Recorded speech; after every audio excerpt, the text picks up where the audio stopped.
staking out the territory so that the people will know there is a plan. And the plan isn't for the president to say that he's a perfect physical specimen. Did he say specimen? Maybe I could agree with that. And young. He said he was young. His disassociation from reality would be funny if it weren't so deadly. And his people, these enablers around who are enabling death, the death toll to rise. We have to shed a bright light on what has been possible for months that they chose to ignore because of their contempt for Congress and their disdain for governance. And so that's why, if there's one thing that has to be in this bill that he has never made as a priority, it's crushing the virus instead of the denial, delay, distortion,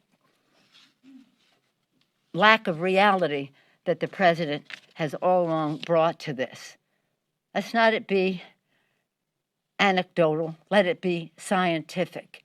In that regard, I'm very proud to be with Frank Pallone this morning. He has worked on this issue. He knows these health issues backward, forward, over the years. So he can place this in the context of public health, of science, about reaching as many people as possible.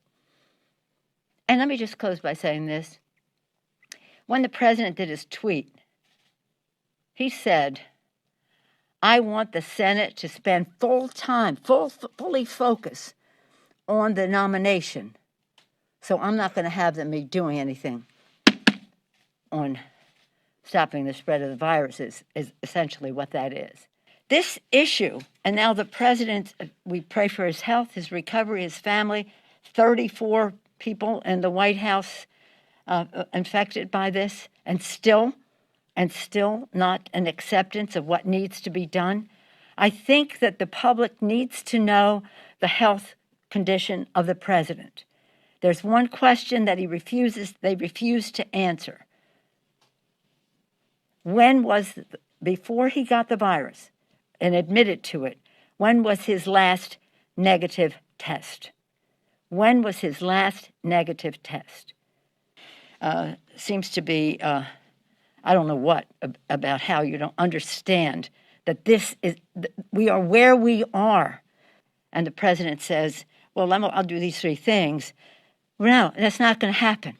Well, I don't know what the prospects are when we hear people saying I'm young and I'm a perfect specimen instead of addressing the fact that 50,000 people were